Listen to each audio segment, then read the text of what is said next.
سحری عین وقت پر ختم کرنا.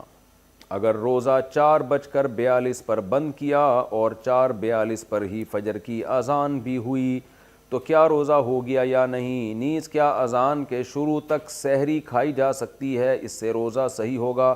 بنت عبد الرحمن جدہ سے.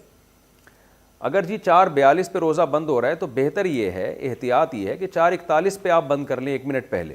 لیکن اگر کسی نے 4:42 پہ بھی بند کیا تو روزہ ہو جائے گا. حدیث میں آتا ہے کہ اگر کسی کے ہاتھ میں دودھ کا پیالہ ہونا اور اذان ہو جائے تو وہ پی لے اس کو جلدی سے. تو عین وقت پر بھی اگر آپ کے ہاتھ میں کوئی چیز ہے تو جلدی سے اس کو، جیسے بعض لوگ پانی پینا بھول گئے یا پتہ نہیں چلا ان کو، اب سارا دن بغیر پیاس کے رہنا تو بغیر پانی کے رہنا تو بڑا مشکل ہوگا.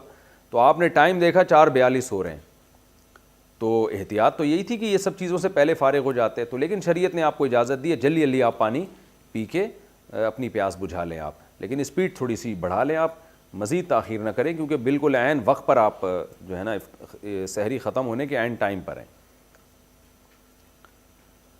روزہ کس عمر میں فرض ہے؟ میری بیٹی کی عمر 13 سال ہے مگر وہ شرعی طور پر بالغ نہیں ہوئی، کیا اس پر روزہ فرض ہے؟ نیز لڑکے پر کس عمر میں روزہ فرض ہوگا؟ ام احمد.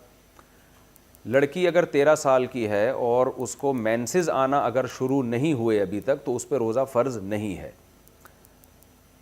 فرض جب ہوتا ہے جب لڑکی کو مینسز آنا شروع ہو جائیں.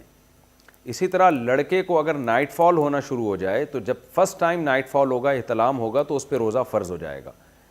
تو جیسے کسی کو رات کو لڑکے کو احتلام ہو گیا، نائٹ فال ہو گیا، تو اب اس پر لازم ہے کہ وہ غسل کرے اور عشاء کی نماز بھی پڑھے اور پھر سحری کر کے روزہ بھی رکھے. سحری نہ بھی کرے تو روزہ بہرحال اس کو رکھنا پڑے گا.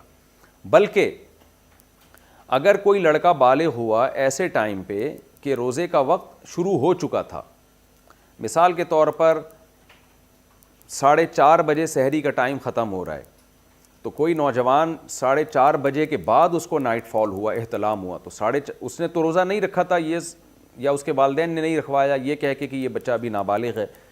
تو اب جیسے ہی اس کو روزے کے شروع ہونے کے بعد نائٹ فال ہوگا تو اگرچہ وہ کھانا کھاتا رہا ہے، کھاتا پیتا رہا ہے، لیکن جیسے ہی اس کو نائٹ فال ہوگا تو وہ بالغ ہو جائے گا، اور بالغ ہونے کے بعد افطاری تک اب اس کے لیے کھانا پینا ناجائز ہو جائے گا.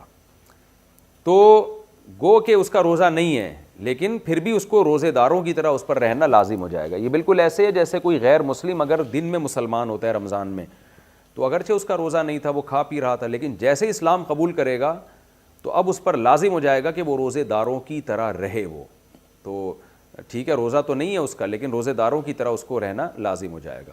تو اسی طرح کوئی خاتون کو حیض آ رہا تھا اور وہ حیض سے پاک ہو گئیں روزے کے درمیان میں، تو جیسے ہی حیض سے پاک ہوں گی تو اگرچہ روزہ تو نہیں ہے کیونکہ سحری کے وقت تو حیض کی حالت میں تھیں وہ، لیکن ان پر لازم ہو جائے گا کہ اب وہ روزے داروں کی طرح رہیں. اسی طرح کوئی مسافر جس نے رمضان کی وجہ سے، رمضان میں سفر کی وجہ سے روزہ چھوڑ دیا، تو اب روزہ نہیں ہے اس کا، لیکن جیسے ہی وہ شہر میں داخل ہو گیا اپنے شہر میں تو سفر اس کا ختم ہو گیا، تو اب اس پر لازم ہوگا کہ وہ کھانے پینے سے اپنے آپ کو روک لے. تو روزہ تو نہیں ہے لیکن اب روزے داروں کی طرح رہنا پڑے گا. تو بعض صورتیں ایسی ہوتی ہیں اس میں انسان کا روزہ نہیں ہوتا لیکن اس پر روزے داروں کی طرح رہنا لازم ہو جاتا ہے.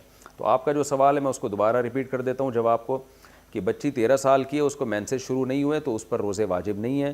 لڑکے کو اگر نائٹ فال نہیں ہوا، احتلام نہیں ہوا، تو اس پہ روزہ واجب نہیں ہے.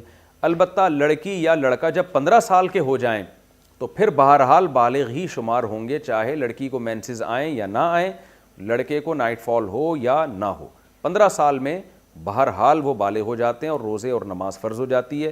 اور 15 سال سے اسلامی 15 سال مراد ہیں، اس لیے بچوں کی اسلامی ڈیٹ آف برتھ بھی یاد رکھنی چاہیے کیونکہ شرعی حکام اسلامی تاریخوں سے ہوتے ہیں، انگریزی تاریخوں سے نہیں ہوتے. تو 15 سال جب اسلامی لحاظ سے ان کی عمر ہو جائے گی تو ان پہ روزے اور نماز فرض ہو جائے گا.